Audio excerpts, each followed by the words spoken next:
lanjutkan untuk mempelajari sistem akuntansi joint venture yang diselenggarakan tidak secara terpisah. Jadi pembukuannya tidak dipisah dengan pembukuan joint venture. Kemudian contoh soalnya sama seperti contoh soal 1 pada pembukuan yang dilakukan secara terpisah. Masih ingat? Jadi di contoh 1 ada beberapa data mengenai 1 investasi. Investasi A, B, dan C. A menyerahkan barang senilai 3 juta. C menyerahkan barang juga senilai 4.500.000. Sedangkan B menyerahkan uang tunai sejumlah 2.500.000. C ditunjuk sebagai managing partner atau pimpinan joint venture. Kemudian pembagian labanya, C nanti akan diberikan komisi sebesar 10% dari penjualan. Sedangkan A, B, dan C akan dibagi bunga modal masing-masing sebesar 8% dari laba usaha. Kemudian selebihnya dibagi rata. Pembukuan yang dilakukan secara tidak terpisah diantaranya yang pertama, pencatatan investasi barang oleh A dan C, yaitu untuk mencatat barang yang diinvestasikan pada joint venture. Karena dilakukan tidak secara terpisah, maka semua kegiatan transaksi di joint venture akan dicatat di buku partner A, di buku B, dan di buku C. Yang tidak dicatat di buku A, B, dan C, nanti ada beberapa transaksi nanti akan kita ulas lebih lanjut. Yang pertama, investasi barang dagangan oleh A dan C dicatat di buku A sebesar joint venture didebet sebesar 7.500.000 dari mana? Yang dikredit dari barang untuk joint venture A, barang untuk joint venture yang diserahkan A sebagai modal joint venture sebesar 3 juta dan diserahkan oleh C sebesar 4.500.000. B juga mencatat hal yang sama. Di buku B dicatat joint venture sebesar 7.500.000 berasal dari A 3 juta dan dari C sebesar 4.500.000. Di buku C sebagai managing partner, joint venture dicatat sebesar 7.500.000 sama dari A 3 juta dan barang joint venture 4.500.000. Barang joint venture ini merupakan modal yang diberikan oleh C. Sedangkan di buku B, karena tidak memberikan modal berupa barang, hanya mencatat pemberian atau penerimaan barang dari A dan C. Sama, di buku A juga begitu. Barang untuk joint venture ini adalah barang yang disetorkan A sebesar 3 juta untuk modal joint venture. Kemudian, pencatatan pemberian uang kas oleh B. Di buku A mencatat pemberian uang kas dari C sebesar 2.500.000. Pemberian uang kas yang dicatat oleh C sebesar 2.500.000 dari B, 2.500.000. B dikredit karena B merupakan pengurangan kas. Di buku B dicatat kasnya B berkurang 2.500.000 karena diserahkan untuk C sebagai modal joint venture. Buku C atau managing partner mencatat kas joint venture, kasnya joint venture bertambah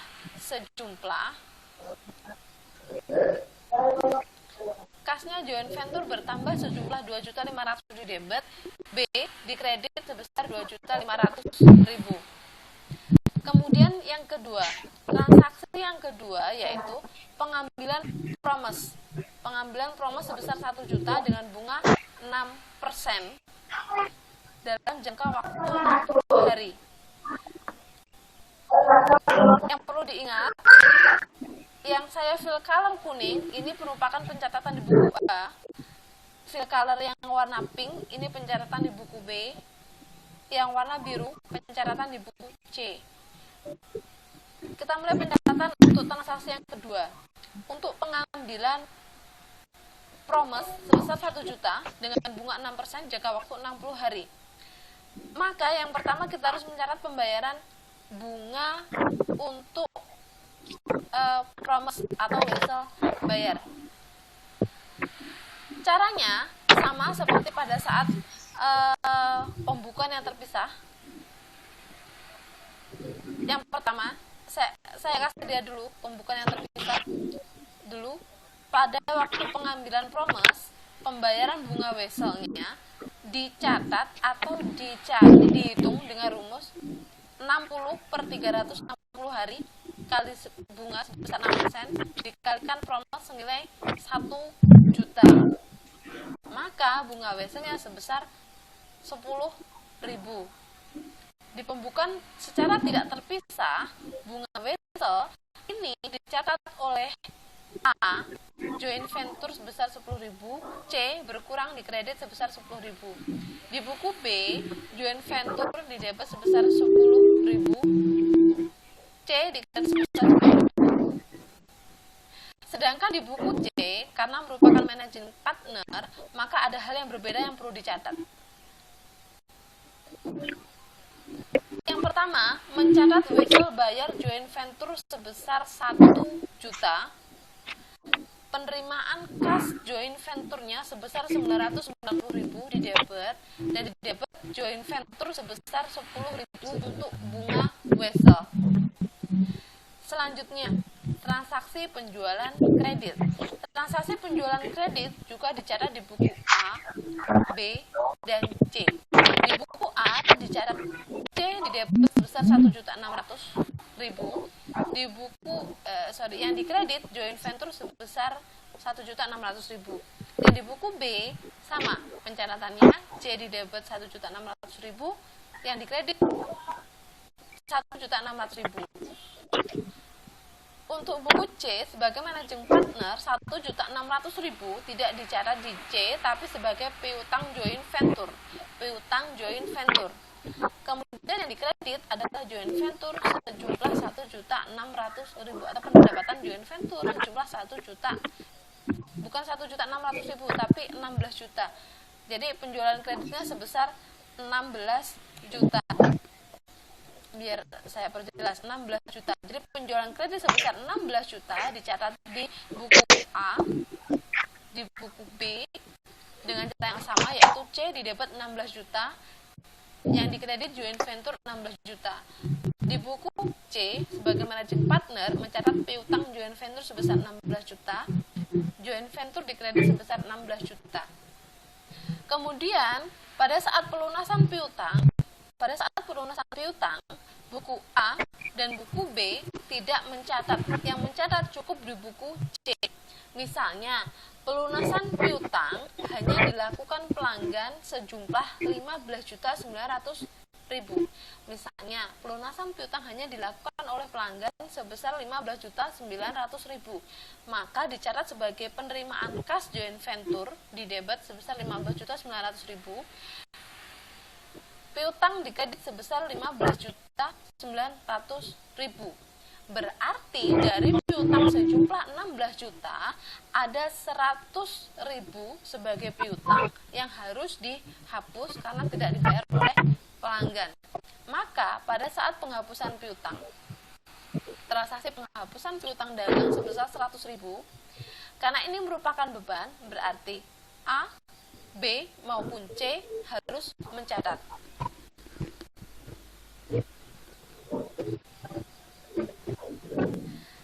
Di buku A, penghapusan piutang dicatat sebagai debit joint venture 100.000, C di kredit 100.000. B juga sama, joint venture di debit, C di kredit sebesar 100.000. Di buku C, sebagai managing partner mencatatnya sebagai joint venture di debit 100.000. Yang dikredit adalah piutang sebesar 100.000. Jadi piutang sebesar 16 juta sudah habis terbayar oleh pelanggan. Yang 15.900.000 masuk kas, yang 100.000 sebagai penghapusan piutang. Kemudian pada saat pembayaran macam-macam biaya usaha sebesar 4 juta, 4 400.000. Biaya usaha sebesar 4.400.000. Pembayaran beban dicatat oleh buku A, B, dan C. Pembayaran beban dicatat oleh buku A dan B dengan cara yang sama, yaitu joint venture didebit sebesar 4.400.000, C dikredit sebesar 4.400.000. C sebagai managing partner mencatat ada beberapa yang berbeda. Yang pertama, sama, joint venture didebit 4.400.000.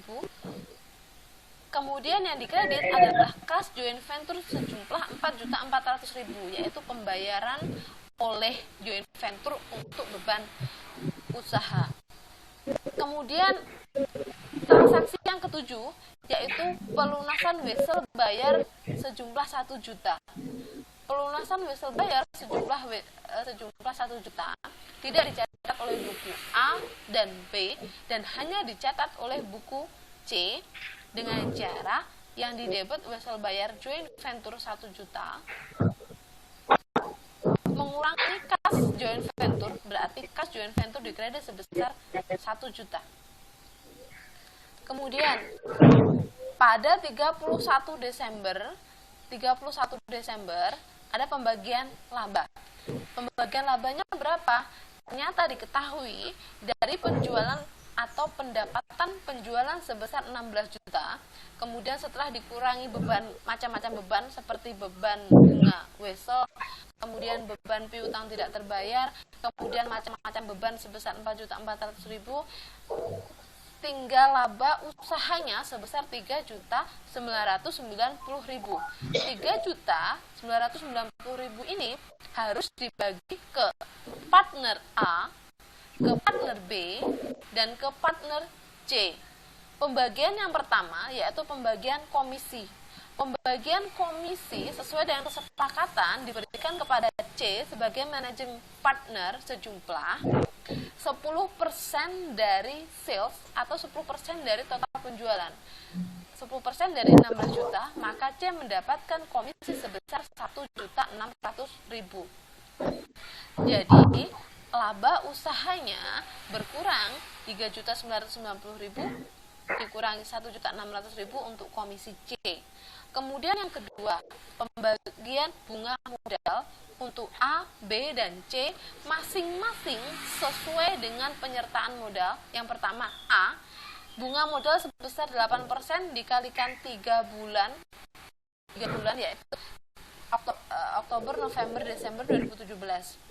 Dari kesepakatan awal sesuai soal contoh 1, kemudian dibagi 12 bulan, 3 bulan dibagi 12 bulan dikali penyertaan modal awal yaitu 3 juta, maka bunga modal A memperoleh 60.000, B dengan cara yang sama yaitu 8% dikali 3 per 12, 3 bulan per 12 bulan dikali penyertaan modal B 2.500.000, berarti B mendapatkan bunga modal sebesar 50.000, sedangkan C mendapatkan bunga modal sebesar 8% dikali 3 per 12 kali 4.500.000, maka C mendapatkan bunga modal sebesar 90.000. Maka total bunga modal yang diberikan untuk A, B, dan C sejumlah 200.000. Dari laba sejumlah 3.990.000 berkurang untuk komisi 1.600.000 dan untuk bunga modal sebesar 200.000. Maka masih tersisa laba sebesar 2.190.000. Sisa laba ini akan dibagi rata ke partner A, B, dan C. Pembagiannya yaitu 2.190.000 dibagi 3, maka masing-masing partner memperoleh 730.000. Sehingga total laba bersih yang diterima oleh A yaitu sebesar 60.000 ditambah 60.000 ditambah 730.000 berarti 790.000. B akan mendapat 50.000 ditambah 730.000 menjadi 780.000. C akan mendapat sejumlah 1.600.000 ditambah 90.000 ditambah 730.000 menjadi 2.420.000. Itu adalah pembagian labanya. Pembagian laba ini akan dicatat di buku joint venture. Pembagian laba ini akan dicatat di buku joint venture di pembukuan A, B, dan C. Karena tidak dipisah, karena pencatatan untuk transaksi joint venture tidak terpisah, maka buku partner A, B, dan C wajib mencatat. Untuk partner A mencatat pembagian laba ini sebesar berapa? Joint venture sebesar 3.990.000, joint venture sebesar 3.990.000. Untuk laba joint venture partner A 790.000, B 780.000, C 2.420.000. Di buku B juga mencatat hal yang sama. B mencatat di debit joint venture sejumlah 3.990.000. Di kredit ada laba joint venture untuk B sejumlah 780.000, untuk A sejumlah 790.000, untuk C sejumlah 2.420.000. Sedangkan di buku joint venture C mencatat di debit joint venture sebesar 3.990.000, laba joint venture untuk C sendiri 2.420.000, untuk A 790.000, dan untuk B 780.000.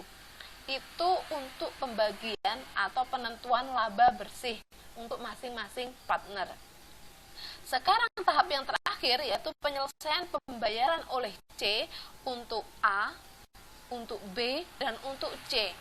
Penyelesaian pembayaran oleh C untuk A dihitung dengan cara penyertaan modal awal yaitu sebesar 3 juta ditambah dengan laba bersih dari joint venture ini 790.000. Maka A nanti akan memperoleh sejumlah 3.790.000. B akan memperoleh pembayaran sejumlah penyertaan modal awal yaitu 2,5 juta, 2.500.000 ditambah laba bersih dari joint venture sejumlah 780.000, maka akan mendapat pembayaran sejumlah 3.280.000. Sedangkan partner C sebagai manajer partner akan mendapatkan keuntungan yang paling banyak, pembayaran yang paling banyak yaitu sejumlah penyertaan modal awal 4,5 juta, 4.500.000 ditambah 2.420.000 dari penentuan laba bersih joint venture, maka C nanti akan mendapatkan sejumlah 6.920.000. Pembayaran oleh C ini akan dicatat di buku A, B, maupun di buku C. Buku A mencatatnya, di buku A mencatat pembayaran oleh C di kredit 7.070.000. Untuk apa? Untuk kasnya A, kas A bertambah 3.790.000 dan B bertambah 3.280.000 dibayar oleh C, maka C di kredit. Di buku B mencatatnya dibayar oleh C, maka C di kredit sebesar 7.070.000. Untuk kasnya B sejumlah 3.280.000 dan untuk A sejumlah 3.790.000. Sedangkan di buku C akan mencatat pengurangan kas joint venture sebesar 13.990.000. Maka kas joint venture ada di sisi kredit. Yang di sisi debit adalah pembayaran untuk C sendiri sebesar 6.920.000, untuk A 3.790.000 dan untuk B 3.280.000. Jadi sistem akuntansi joint venture tidak diselenggarakan secara terpisah. Masing-masing partner, yaitu buku A, B, dan C, akan mencatat semua transaksi yang berkaitan dengan investasi barang dagang, investasi uang, kemudian mencatat adanya pembayaran beban, baik itu beban bunga wesel maupun beban macam-macam beban, kemudian beban penghapusan piutang, kemudian mencatat penjualan baik itu kredit maupun tunai. Yang tidak dicatat oleh semua partner, yaitu adanya pelunasan piutang atau pelunasan wesel. Pelunasan piutang dan pelunasan wesel hanya dicatat oleh managing partner. Kemudian yang membedakan lagi dari pencatatan secara terpisah, yaitu jika pada pencatatan terpisah, penyelesaian pembayaran oleh C ini akan dicatat sepenuhnya oleh buku joint venture, maka buku A, B, dan C hanya mencatat penerimaan kas masing-masing. Kalau di pembukuan tidak diselenggarakan secara terpisah, maka A, B, dan C akan mencatat pengeluaran C untuk A dan B maupun C. Jadi sekian untuk pembukuan joint venture tidak diselenggarakan secara